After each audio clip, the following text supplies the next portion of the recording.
মেঘনার রামপ্রসাদের চরগ্রামে বালু ফেলানোকে কেন্দ্র করে ঝগড়া হয়েছে। এই বিষয়ে মোহাম্মদ রফিকুল ইসলাম বাদী হয়ে মেঘনাখানায় চাঁদাবাজির একটি অভিযোগ দায়ের করেছেন। মামলার বিবরণীতে জানা যায় যে রামপ্রসাদের চরের যুবলীগ সভাপতি ৩ নং ওয়ার্ডের আউয়াল মেম্বার এবং ৩ নং ওয়ার্ডের আওয়ামী লীগের সভাপতি আকাবউদ্দিন দীর্ঘ ১৭ বছর যাবৎ মানুষকে জিম্মি করে চাঁদাবাজি করে আসছে। এই গ্রামের অসাধারণ মানুষের বাড়িতে ইট বালি আনতে গেলে চাঁদা না দিলে সাধারণ মানুষ থেকে শুরু করে বোটের মালিক কাউকেই ছাড়ে না। জোর করে চাঁদা আদায় করতে মারধর পর্যন্ত করে থাকে।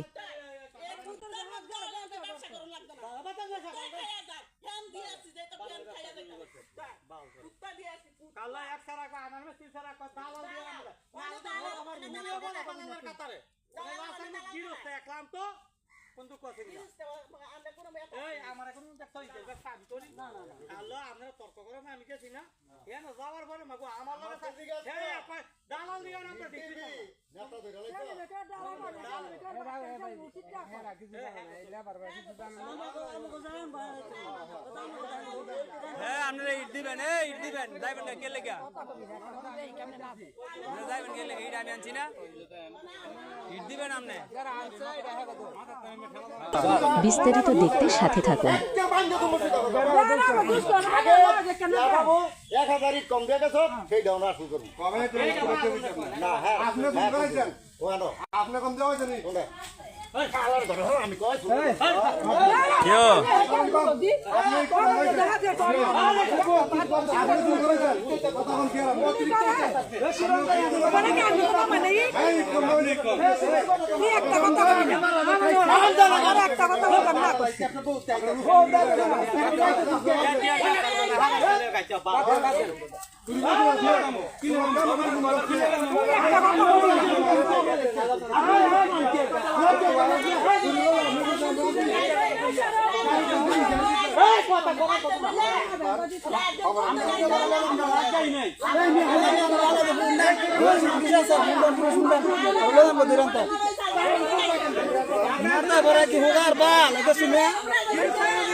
মাল দিয়ে দেবেন আপনারা, মাল আমি আনছি না, মাল দিয়ে দেবেন আপনারা।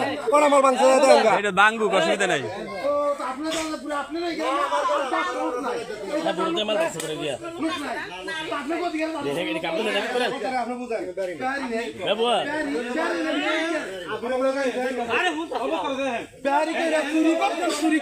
কম দিয়ে